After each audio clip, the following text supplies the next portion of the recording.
제가 의정부에 있는 교회에서요, 전도사 생활을 할 때 교회에 엄청 부자 집사님이 한 분 계셨어요.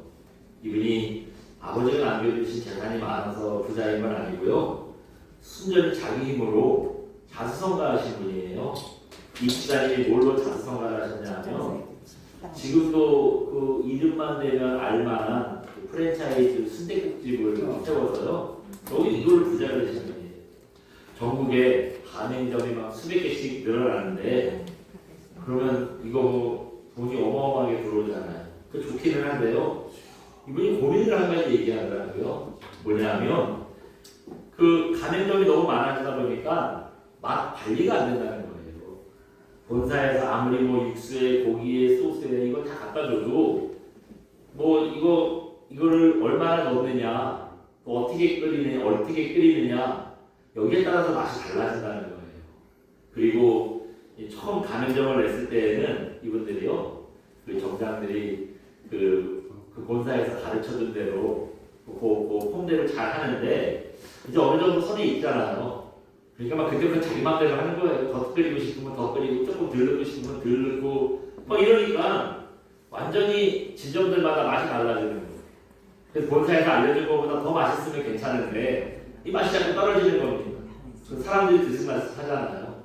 그래서 이 프랜차이즈는 늘 똑같은 맛을 유지하는 거, 이걸 하는 게 관건이라고 하더라고요. 그래서 이분이 어떻게 했느냐, 전국을 번역별로 나눠서요, 그 담당 직원들을 세웠어요. 이 직원들이 불시에 식당을 찾아가는 거예요. 찾아가서 음식 맛도 보고, 또 재료 어떤 거 쓰는지 가서 확인도 하고, 뭐 제대로 안 하는 걸 제대로 하라고 막 얘기도 하고, 그렇게 하는 겁니다. 근데 이렇게 하는데도 이게 영 신통치 않아가지고 고민하더라고요. 전도사님 기도해 주세요 하면서 고민을 하시더라고요. 일본 교토에 가면은 이런 것도 있대요. 한번 잠깐 보여주시겠어요? 네. 여기입니다. 한번 읽어볼까요? 밑에 교토의 부엌 니시키 시장. 예. 니시키 시장이라는 곳이래요. 교토의 부엌이라고 하는 거 보니까 저 시장이 뭐 웬만한 음식 재료는 다 그 교토에 공급하는 그런 시장이라는 뜻이겠죠. 보기에는 그냥 뭐 평범한 시장 같고요, 뭐 현대화된 시장 같아요. 그런데 이 시장이요, 역사와 전통이 보통이 아닙니다. 니시키 시장은요, 1603년에 우리가 아는 사람이에요. 임진왜란을 일으킨 도쿠가와 이에야스가 교토를 개발을 하면서 그때 세운 시장이래요. 그러니까 지금으로부터 한 400여 년 정도 된 시장이에요. 근데 사실은 이 도쿠가와 이에야스가 시장을 세우기 전부터 원래 시장이 있었대요. 그렇게 크진 않았지만 뭐 이미 이곳에는 생한사를 팔던 그런 작은 시장이 있었다고 합니다.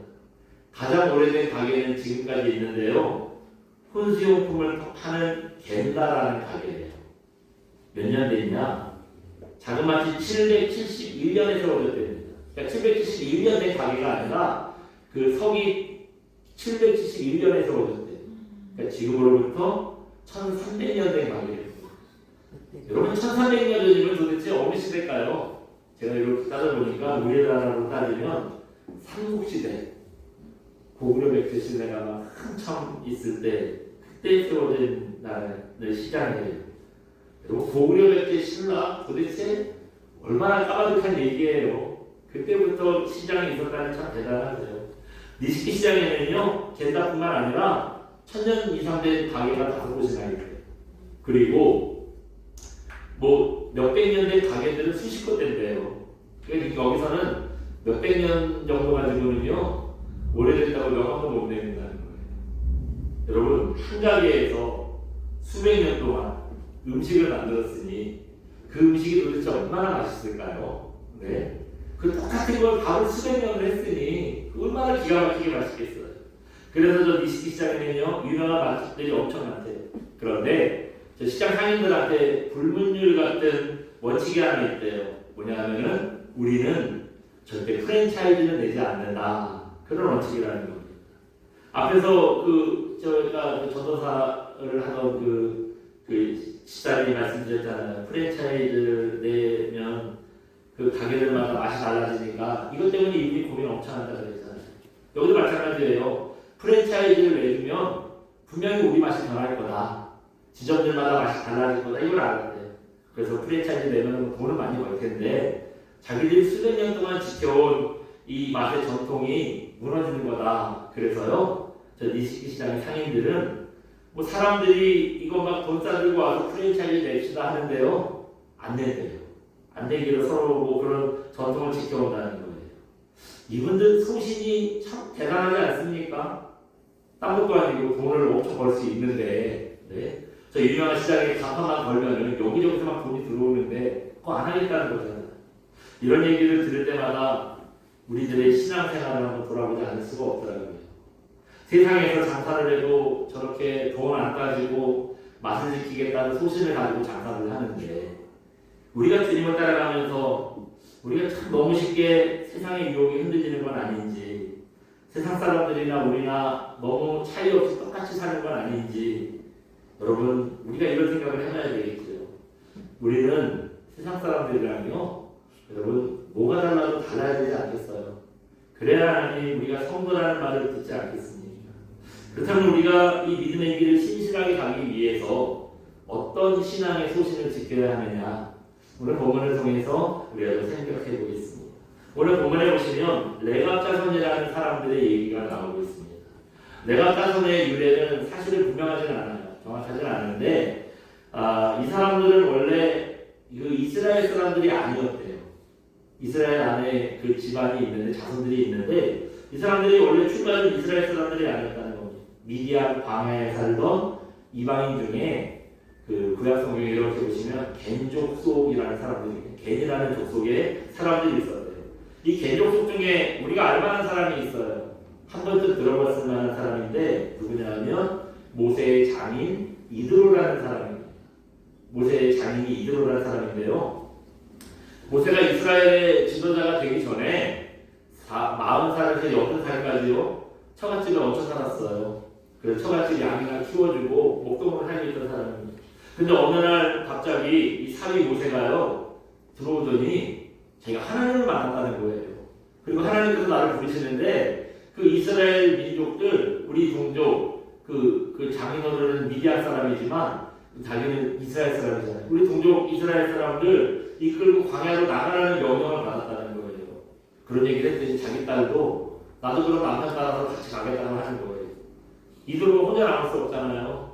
그래서 이드로도 모세를 따라서요 자연스럽게 이제 이스라엘 공동체 안에 들어가게 되는 겁니다. 이렇게 수백 년이 지난 후에 모세의 장인 그 이드로 집안에서요 레갑이라는 사람이 태어났어요. 레갑이라는 사람이 태어나서 이제 그 레갑 자손의 얘기가 이제부터 시작이 되는 거예요. 사실 레갑은 그렇게 유명한 사람이 아니에요. 이 사람이 뭐 크게 무슨 업적이 있거나 그런 사람은 아니에요. 그런데 누가 유명하냐? 레갑의 아들이 유명해요. 아들이 누구냐 하면 요나단이라는 사람입니다. 오늘 본문에 보시면 6절 보시면 중간쯤 보시면 레갑의 아들 우리 선조 누구요? 요나단. 이제 요나단 얘기를 하는 거예요. 이 요나단이 어떤 사람이냐면 열왕기하 10장에 보시면 요나단이요 북이스라엘에서 제일 악하나 하면 누구냐 하면 아하방이라는 사람이에요. 이 아하방이 악행을 저지르고 하니까 반란이 일어납니다. 이 아하방을 제거하고 우상숭배를 몰아내는 혁명이 일어났는데 요나단이요 그때 그 일에 동참했던 사람이에요. 그리고 그 혁명을 일으키고 그 악한 아합을 제거하고 이제 우상숭배 다 몰아내고 우리 하나님 잘 섬깁시다 이런 바탕이 막 세워지는 거예요. 그리고 나서 이 요나단이요 자기 후손들한테 가문 같은 명령을 하나 내려요. 그 명령이 뭐였냐면요 오늘 보면 6절입니다. 우리 6절 한번 읽어볼까요? 시작. 그들이 이르되 우리는 포도주를 마시지 아니하겠노라. 레갑의 아들 우리 선조 요나단이 우리에게 명령하여 이르기를 너희와 너희 자손은 영원히 포도주를 마시지 말며. 아멘. 이 참 가문의 명령을 내린 것 치고는 조금 그래요. 네, 겨우 뭐 포도주 마시지 말라 그러냐 그 얘기인 것 같은데요. 어쨌든 그랬어요. 예레미야가 지금 오늘 보면 예레미야잖아요. 하나님께서 예레미야에게 한 가지 명령을 내리셨어요. 가서 레갑 사람들 불러놓고 술 한잔 권하라 하는 거예요. 그 예레미야가 레갑 사람들을 불러놓고요. 이 사람들이 어떻게 하나 보려고 한잔 해 이렇게 깔아준 거예요.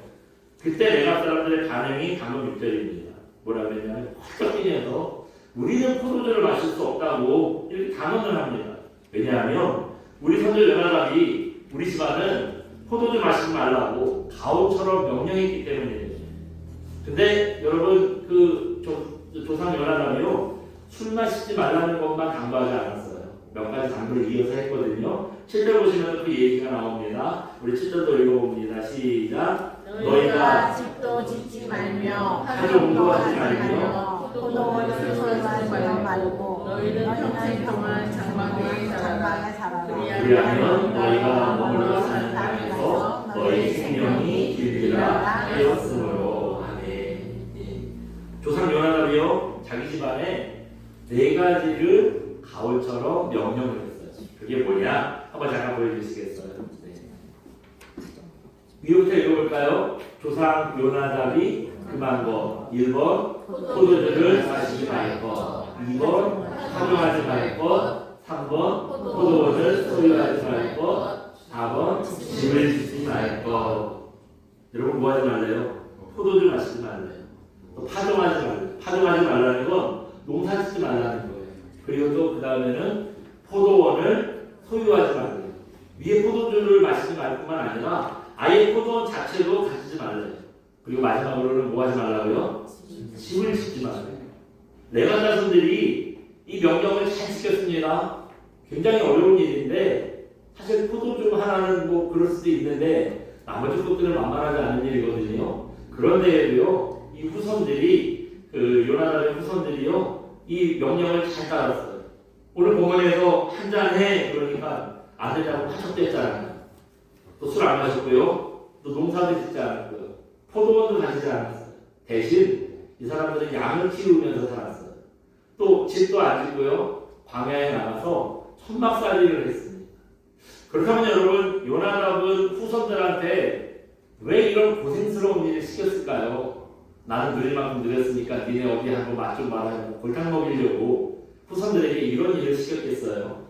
이 4가지를 가만히 잘 보시면요 이게 이유가 있어요. 한번 그 이유가 뭐냐 보여주세요. 네. 같이 읽어봅니다. 신실하게 하나님을 섬기기 위해서라는 것. 조금만 생각해 보시면요 저 4가지 것들이 다 하나님을 섬기는데 방해가 된다는 걸 알 수가 있어요. 한 가지 말씀드려볼게요. 여러분 처음에 포도주 마시지 말라고 했잖아요. 술의 해악이야 뭐 더 말할 것도 없겠죠. 술 마시면 마음이 흥미해지고 쾌락을 쫓게 되고 뭐 그런 일들이 일어나지 않습니다. 뭐 100% 그렇다고 할 수 없지만 여러분 온갖 범죄들이 오늘날도요 대부분 뭐에서 시작돼요? 술만 마시면 개가 되는 거예요. 욱하는 성격에 눈이 탁 돌아가지고 자기도 모르게 원래 나쁜 사람들도 있지만 술김에 저지르는 범죄가 얼마나 많은지 몰라요. 뭐 이거는 하나님을 섬기고 안 섬기고 떠나서 어쨌든 술이 유익하지 않은 거는 사실이죠. 두 번째는 농사도 짓지 말라는 그거 있어요. 농사 짓다 보면 제일 중요한 게 여러분 뭔지 아세요 혹시? 날씨예요. 날씨. 아무리 땅이 좋고 아무리 무슨 비료가 좋고 어쩌고 해도요 날씨가 좋아지지 않으면 안 돼요. 적당한 해와 적당한 비와 적당한 바람이 있어야 농사가 잘 되는 거예요. 양만 키우던 이스라엘 사람들인데 가나안에 딱 들어가서 하나님께서 약속하신 가나안 땅에 들어가서 이제는 양 키우지 말고 가나안 사람들처럼 농사를 짓고 살려고 했거든요. 근데 이 양만 키우던 사람들이 농사 짓는 방법을 알았겠어요. 그래서 가나안 사람들한테 농사 짓는 법을 배운 거예요. 근데 배우는 방법들이 보니까 이 가나안 사람들이 어떤 식으로 농사를 짓느냐 배워보니까 그게 다 우상 숭배하는 거였다는 겁니다. 여러분 중동은 비가 잘 안 오잖아요. 중동은 비가 잘 안 와요. 그럼 농사를 어떻게 져요? 물을 줘야 되는데 그때 이 사람들이 어떻게 하나 봤더니 자기들이 섬기는 바알신한테 비를 내려달라고 비는 거예요. 우상 숭배죠. 그래서 다른 이스라엘 사람들은 다 그래 그거 따라 하겠다고 하다가 하나님 섬기고 또 필요할 때는 우상도 섬기고 이스라엘 사람들이 그랬거든요. 그런데 이 레갑 사람들은 가만히 보니까 이게 우상 숭배잖아요. 이 우상 숭배하는 것 같으면 차라리 우리 농사 안 짓겠다 그러는 거예요. 그래서 저 파종 안 하겠다고 결단을 한 겁니다. 또 포도원을 가지면 왜 안 되느냐? 포도원에서 여러분 뭐가 나죠? 포도 가지고 뭘 하죠? 포도주를 만들어요. 포도주 먹기도 하지만 그 사람들은 뭐 핑계는 있어요. 그 중동에는 석회들이 많아가지고 물이 안 좋아서 물 대신 포도주를 해가지고 그걸 마셨다고 하더라고요. 그래서 포도가 굉장히 중요한 건데 그 중요한 포도를 포도를 갖지 않겠대요. 포도주로 먹지 않겠다고 하는데 그 포도주 만드는 포도를 키우라고 했겠어요. 이래서 이거 안 했다는 겁니다. 마지막으로 그 다음에 뭐죠? 집을 짓지 말라. 이게 참 중요해요. 이스라엘 사람들 그 40년 동안 방에서 맨날 그만 모래바람 맞으면서 집도 저도 없이 살았는데 이제 겨우 우리가 집 짓고 사람답게 사는구나 했더니 자기 조상이 요나답이 야 니네 집 짓고 살지 마 그런 거예요. 이게 참 힘든 일 아닙니까? 여러분 이 집을 짓지 말라는 건요 안락함을 멀리하라는 뜻입니다. 여러분 편안하게 사는 게 죄는 아니에요. 편안하게 사는 게 죄 짓고 사는 건 아니에요. 그런데 편안한 거 안락한 거에 자꾸 젖다 보면은 신앙생활이 제대로 되겠어요. 우리가 신앙생활하다 보면 참 어려움을 만나기도 하잖아요. 늘 편안하고 좋은 거 쉬운 것만 찾아다니다 보면 여러분 밤새워서 기도하는 일 할 수 있겠어요? 하나님 앞에 결단하고 내가 손해도 봐야 되는데 그런 일 할 수 있겠어요? 그래서 이거 편안한 거 안락한 거에 젖다 보면은 하나님과 멀어질까봐 아예 세상과 거리를 두라고요. 동네에다 집 짓지 말고 조금 옆에 나가서 저 벌판에 나가서 천막 짓고 살아 이렇게 명령을 했던 겁니다. 근데 여러분 이때 중요한 사실이 있어요. 무슨 뭐 술 먹었냐 안 먹었냐 농사 졌냐 안 졌냐 천막 짓고 살았냐 그게 중요한 게 아니에요. 그게 중요한 게 아니라 더 근본적인 중요한 게 있었습니다. 그게 뭐냐 바로 이거 보여주시겠어요? 다시 한번 읽어봅니다. 빨간색으로 뭐라 그래요? 삶의 태도. 그 다음에 어떻게 해야 하나님을 잘 섬길 수 있느냐 하는 거. 바로 이 삶의 태도예요. 이 레갑 사람들은 어떻게 해야 하나님을 잘 섬길 수 있을까 이거 생각했어요. 근데 이거 생각해보니 조상 요나답이 당부했던 저 4가지 그게 아주 꼭 필요한 거였거든요. 그러니까 억지로 시켜 사는 게 아니라 자기들이 하나님 잘 섬기려고 생각해보고 고민해보고 하다 보니 우리 조상 요나답이 포도주 마시지 말아라. 그 다음에 파종하지 말아라. 포도원도 갖지 말아라. 집 짓고 살지 말아라. 그것만 잘 지키면 하나님 잘 섬길 수 있을 것 같은 거예요. 그러니까 누가 시켜서가 아니라 자기들이 하나님을 사랑하는 마음으로 자발적으로 300년 동안이나 이 요나단의 장부를 잘 지키고 살았던 겁니다. 하나님 보실 때에도요 이 레갑 자손들 그 사는 모습이 참 귀했어요.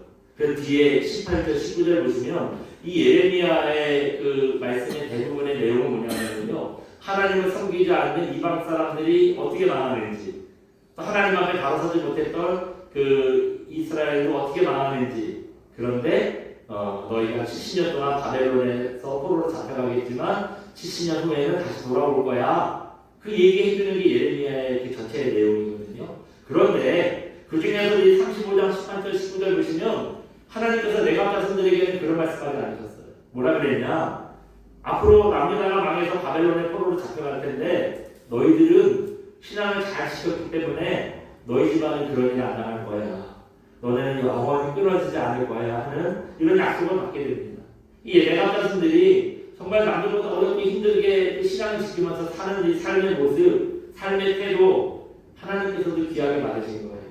그걸 기쁨을 받으셨습니다. 여러분 이 레갑 사람들한테는요 술 뭐 마셨냐 안 마셨냐 이게 사실은 중요한 거 아니에요. 세상 사람들이 아무렇지도 않게 다 술을 마시는데 여러분 이 레갑 사람들에게 중요한 거는 술을 마셨냐 안 마셨냐가 아니라 세상 사람들과 우리는 다르게 살았다는 겁니다. 여러분 다르게 사는 게 거룩함이고 구별됨이잖아요. 이대로 살았다는 거예요. 그래서 이 레갑 사람들은요 술 마시지 않는 것으로 우리는 세상 사람들과 구별된 거룩한 모습을 갖고 있다라는 걸 보여준 겁니다. 세상 살다 보면 우리가 세상 사람들에게 다르다는 거 보여줘야 할 때가 있어요. 분명히 그럴 때가 옵니다. 그게 술을 안 마시는 거예요. 밥 먹을 때 맞다고 막 그냥 들이밀고 먹는 게 아니라 하나님께 감사하고 먹는 거예요. 또 정직하게 사는 거예요. 법을 지키는 거예요. 무엇보다 다른 사람들은 그렇게 안 살지만 우리는 하나님의 말씀을 따라 사는 겁니다. 이런 구별됨이 없기 때문에 사실은 예수를 10년, 20년 믿었는데 세상 사람들이랑 우리랑 다른 게 하나도 없는 거 아니겠어요? 어떤 사람들이 교회를 열심히 다니고 수십 년씩 다녔다는데 친구만 만나면 그놈이랑 똑같아. 이런 데 있잖아요. 왜 그렇게 했어요? 이런 구별됨이 없기 때문에 그런 거 아니겠어요? 또 레각 자손들이 집을 짓지 않고 살았던 것도 여러분 그래요. 우리가 신앙생활 제대로 하려고 하면요 예수님만 믿으면 된다는데 구체적으로 들어가면은 사실 쉽지 않아요. 참 어려워요. 뭐 하지 말라는 게 왜 그렇게 많은지, 하라는 것도 왜 그렇게 많은지. 그러니까 좀 신앙이 있으면 그거 못 지켰으니까 양심에 때리잖아요. 마음이 불편해요. 근데 우리가 그 불편한데도 왜 예수님을 안 따라합니까? 우리가 받은 구원이 너무 귀하고 주님 따라 사는 삶이 너무 가치 있기 때문에 우리가 어려운 거 다 감내하고 우리가 예수님 앞에 나오는 거 아니겠어요? 그래서 우리가 예수님 믿는 거 아닙니까? 그런데 세상에 섞여 살다 보면은 세상이 주는 즐거움이 얼마나 좋은지요. 이거 헤어나오기가 쉽지 않아요. 예? 여러분, 그래서 우리는요 처음부터 세상 것에 너무 그렇게 관심을 가지면 안 됩니다. 요즘에 먹방이 참 많이 유행을 해요. 그래가지고 뭐 TV에서 먹는 집 나오면 저도 모르게 찾아봐요. 저기가 어디더라 한번 가볼까 생각을 해요. 근데 여러분 이거 너무 따르지 마셔야 돼요. 맨날 맛있는 거 찾지 마시고 여러분 하나님을 위해서 조금 적당히 드셔야 됩니다. 좀 적당히 드셔야 돼요. 여행도 얼마나 유행이에요. 물론 여행이 주는 유익이 있어요. 근데 요즘은 이게 너무 과해요. 그래서 여행 못 가면 내 인생은 망했어. 남 인생의 패배자야. 막 우울해하고 여행 갔다 왔다고 다도 아니에요. 보니까 여행 갔다 온 사람 카드값 때문에 쩔쩔매요. 네? 가서 쓸 땐 좋았지. 그 현찰을 내면 안 됐어요. 카드를 막 긁으니까 좋았죠. 나중에 카드가 돌아올 때 막 쩔쩔매. 그러니까 여러모로 과해요. 너무 과해요. 어쩌다 몇 년에 한 번은 갈 수 있죠. 근데 1년에 막 여기 동남아는 쉬워. 그래가지고 한 50만 원만 들고 가는데 거기다 50만 원 갖고 되겠다. 가보면 더 되잖아요. 예? 갔다 와서 쩔쩔매요. 너무 과합니다. 이거를 막 1년에 몇 번씩 가는 거예요. 성도는요. 이런 세상의 관심사에서 조금 멀어질 줄 아셔야 돼요. 내갑질한 사람들은 이런 세상에 있는 유혹에 넘어지지 않으려고요. 아예 세상과 떨어져서 광야에 나가서 천막 짓고 살았습니다. 또 신앙생활 하다 보면 우리가 때로는 모험도 좀 할 줄 알아야 돼요. 세상 사람들이 다 안 된다고 얘기합니다. 그 사람들이 안 된다고 할 때 왜 안 된다고 그래요? 세상 사람들은 하나님께서 역사하신다는 걸 모르잖아요. 전능하신 하나님께서 역사하시면 못할 일이 없다는 거 모르니까 무조건 안 된다고 하는 거예요. 근데 여러분 우리는 어떻죠? 우리는 안 되는데 하나님은 되신다는 거 알잖아요. 주님이 하시면 된다는 걸 믿잖아요. 그러니 여러분 우리가 이 믿음 가지고 사니까 세상 사람들은 절대 안 된다는데 저 사람들은 또 이상하다고 왜 저렇게 들이니까 막 그러잖아요. 예. 세상에 안락함, 평안함에 빠지면요 우리도 세상 사람들이랑 똑같아지는 거예요. 하나님의 역사를 기대하지 못합니다. 괜히 덤볐다가 망할까봐 여러분 이런 믿음의 모험을 못하게 되는 거예요. 내가 사람들은 세상의 안전함에 빠져서 하나님과 하나님의 역사를 잃어버릴까봐 수백 년 동안 세상에서 지치지 않고 살고요. 광야에 나가서 따로 살았던 거예요. 예. 한번 잠깐 보여주시겠어요? 저 그림이 하나 있는데요. 그리스 신화에 보면 세이레인이라는 그 존재의 얘기가 있습니다. 그림 보시면 여기 얼굴은 여자죠. 근데 몸은 이게 혹시 뭔지 잘 보이세요? 몸은 새래요, 새. 네, 얼굴은 여자고 몸은 새예요. 반인 반수예요. 저게 세이렌이라는 존재입니다. 지중해 한 섬을 지날 때 저 세이렌이 노래를 하는데요. 그 노래 소리가 얼마나 아름다운지요. 그거 듣다가 자기도 모르게 홀려가지고 사람들이 충동적으로 물에 빠져 죽는다는 거예요. 그리고 또 막 정신이 홀려가지고 팔려서요. 배 운전을 잘 못해가지고 배가 막 저기 바위에 부딪혀가지고 침몰하게 된다는 거예요. 여러분 경찰차나 소방차나 갈 때 꼭 뭘 울리고 가죠? 사이렌. 그 사이렌이 저 세이렌에서 유래된 말이에요. 그 세이렌의 노래소리를 주의하라는 것처럼 사이렌 소리가 나면 주의해라. 뭐 그런 의미라는 겁니다. 그런데 저 사람들이 왜 저렇게 세이렌의 그 노래소리에 빠지느냐? 저 노래소리를 들으면요, 사람이 엄청 똑똑해진다는 거예요. 예.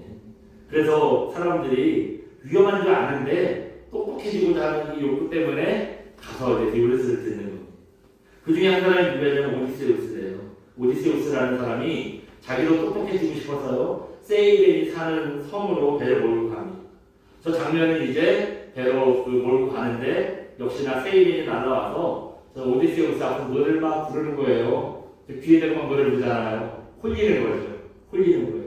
그런데 오디세우스가요, 끝까지 저 세이렌의 노래소리에 홀리지 않습니다. 그 이유가 있었어요. 뭐냐? 한번 보여주실래요? 여기 보시면 저 손을 어떻게 했어요? 예, 이 돛대에다가 손을 묶었어요. 손을 꽁꽁 묶었어요. 자기 몸을 돛대에다가 꽁꽁 묶었습니다. 저러니 세이렌이 저 귀에다 대고 옆에서 큰 노래를 불러도 몸이 바다로 빠질 수가 없잖아요. 자기를 지키는 거죠. 여러분, 이 얘기를 통해서 우리가 레바타선처럼 믿음의 신조를 지키는 방법을 배울 수 있어요. 오디세우스가 돛대에 자기의 몸을 묶어서 세이렌의 유혹에 넘어가지 않은 거잖아요. 그런 것처럼 여러분, 우리도 하나님께 우리 몸을 단단히 묶으셔야 합니다. 그러면요, 세상에 아무리 유혹을 해도 우리가 거기 끌려가지 않는 거예요. 근데 여러분, 하나님께 우리가 단단히 묶여있지 않으면요, 세상에 홀리잖아요. 고목사야 이름만 불러도 그냥 정신없이 끌려가는 거예요. 우리가 그렇게 되는 겁니다. 레바타선이 술 마시지 않는 것으로, 밭과 포도원을 다지지 않는 것으로, 동네에 집을 짓지 않고 초막을 사는 것으로 하나님께 자신을 꼭 묶었었어요. 이런 레바타선들처럼 여러분, 하나님께 우리 자신을 단단히 묶을 수 있는 그런 저와 여러분 되시기 바랍니다. 세상의 어떤 유혹에도 흔들리지 않는 그런 믿음의 종들 되시기를 주님의 이름으로 축원드립니다. 이 시간 함께 찬양하고 기도하겠습니다. 세상의 유혹 시험이 함께 찬양하고 기도하겠습니다.